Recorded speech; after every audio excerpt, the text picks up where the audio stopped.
from several sources that you've already been treated to a rather lengthy sermon this afternoon. I'll be brief. And a very good one at that.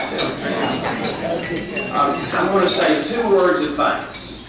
Two words of thanks. First, thanks to those of you who are chaplains to the retired.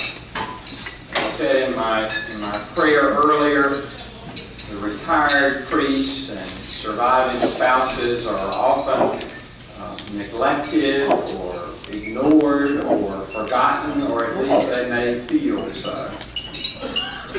So your service to them on behalf of the diocese and your bishop, that is important service indeed. Thank you for that ministry. When I became bishop in East Tennessee, I inherited a chaplain to the retired who was wonderful.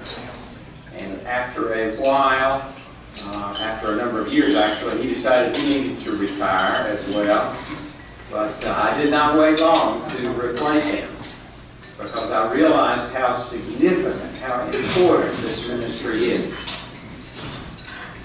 At one point we had discovered a clergy widow in East Tennessee who was living on a very small pension. And with the help of the church pension group and others, we managed to supplement her income. But it took the chaplain to the retired to call my attention to this person. And it meant a much better life for her for several years, her last years.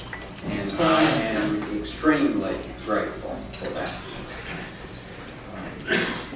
In my new position as provisional bishop in the Episcopal Church of South Carolina, I've appointed Al and Rhoda Votar to serve in this capacity, and I believe you've met them already during this time.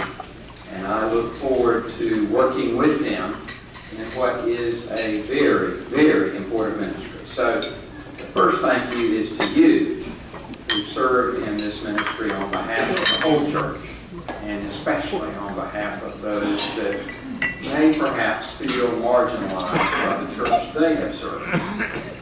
And you make it possible for us not to let that happen. So thank you for your ministry.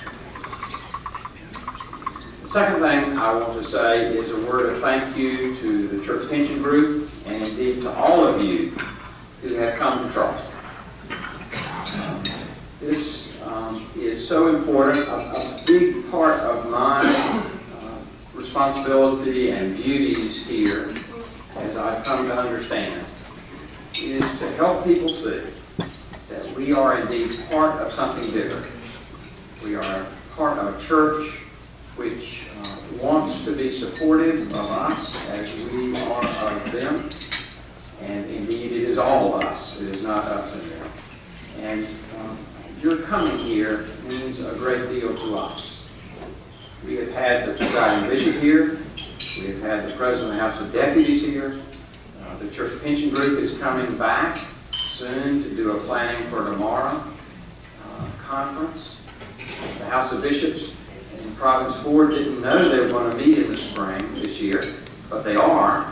It's going to be in Charleston. And it's important for us to connect to the larger church of which we are a part. Because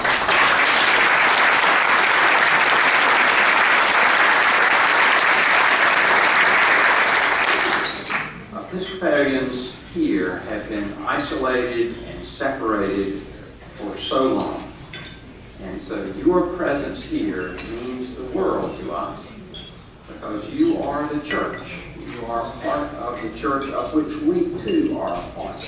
So thank you for being here. And by the way, Charleston isn't a bad place to come.